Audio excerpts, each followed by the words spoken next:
Hello! Good morning, good morning. Ayan.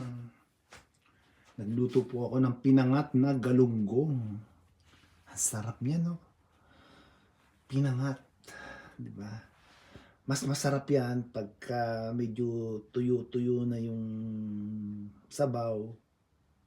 Tapos medyo may nagmamantika-mantika. Ang sarap yan. Ako, di ko siya nilalagyan ng ordinaryong mantika o vegetable oil. Ang nilalagay ko dyan is olive oil para mas masarap siya. At kahit pa paano healthy. Kasi paalam naman pagka ordinaryong oil lang ilalagay mo sa mataas yung cholesterol mo, then may edad ka. So, I recommend mas magandang gamitin olive oil. At huwag mo masyadong papakuluan ng olive oil. Panghuli lang yon. Pagka luto na, and then huling kulo, dumulagay yung olive oil. Mas maganda. Ano, kamusta kayo? Ayan, naisip ako magluto kasi naalala ko yung luto doon sa amin sa Bulacan, sa Paumbong. Nung nabubuhay pa yung nanay ko, tsaka pag nagluluto yung mga kapatid ko, naalala ko yung mga pinangat na galunggong. Ang sarap.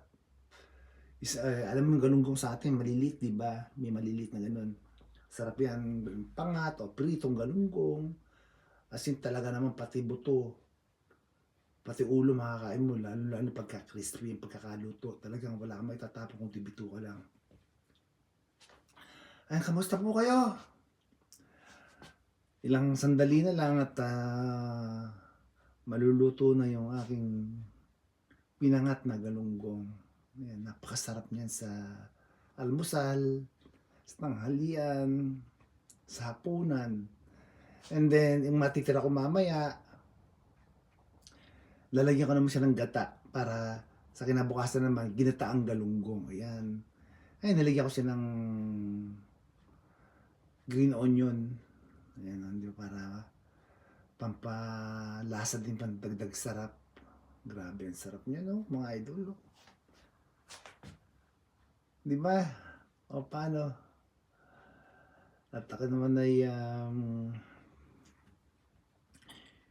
prepare na, maliligo na rin po ako. Maraming salamat po sa inyo. Kung di ka pa nakasubscribe, please subscribe to my YouTube channel. Maraming salamat po.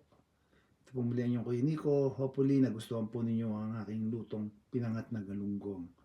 Thank you so much!